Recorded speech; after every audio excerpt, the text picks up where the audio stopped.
Convo nina Catherine Bernardo bago ang hiwalayan nila ni Daniel Padilla kumalat. Ilang mga artista ngayon ang nahaharap sa mga kontrobersya matapos lumabas ang kanilang mga pribadong pag-uusap sa social media nang walang kanilang pahintulot. Isa sa mga pinakahuling na pag-uusapan ay ang kapamilya actress na si Catherine Bernardo, na naging tampok ng mga netizens matapos ma-upload ang ilang screenshots mula sa kanilang group chat. Ayon sa mga ulat, ang mga usapan sa group chat na ito ay naganap bago ang breakup ni Catherine at ng kanyang ex-boyfriend na si Daniel Padilla. Sa unang screenshot, makikita si Kath na nag-upload ng isang video na kuha mula sa kaibigan ni Andrea Brillantes na si Bea Bores, kung saan naroroon si Daniel. Sa video, makikita si Daniel sa isang event ng FIBA.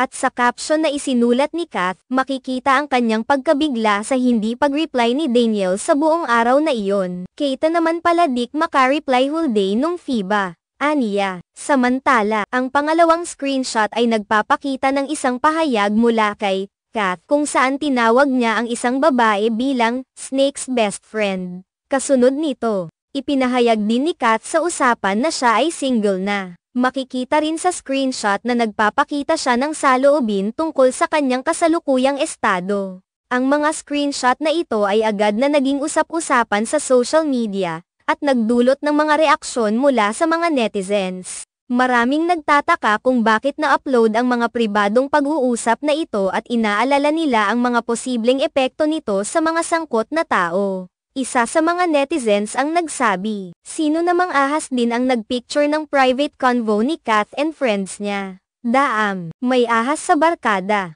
Nagbigay naman ng iba pang mga komentaryo na nagsasaad ng hirap sa paghahanap ng mga tapat na tao sa industriya ng showbiz, batay na rin sa mga pahayag ni Catherine. May mga naaalala ring mga isyo sa pagitan ni Andrea Brillantes at ng magkasintahang Catherine at Daniel. Isa si Andrea sa mga naging sentro ng tsismis na nagsasabing siya raw ang naging dahilan ng hiwalayan ng dalawa. Gayunpaman, hindi pa rin malinaw sa publiko kung ano ang tunay na dahilan sa kanilang breakup, dahil wala pa ring formal na pahayag mula sa mga involved na partido. Bukod kay Catherine, si Maris Racal naman ay isa pang kapamilya actress na naharap sa kontrobersya nang ang kanyang pribadong pag-uusap kay Anthony Jennings ay naipost din sa internet. Ang mga insidente ng mga pribadong mensahe na nalik ay nagpapakita ng mga isyu sa pagkapribado at respeto sa mga personal na usapan, lalo na para sa mga celebrity. Ang mga pangyayaring ito ay nagpapakita ng mga komplikasyon na dulot ng social media sa ating mga personal na buhay, lalo na sa mga kilalang tao.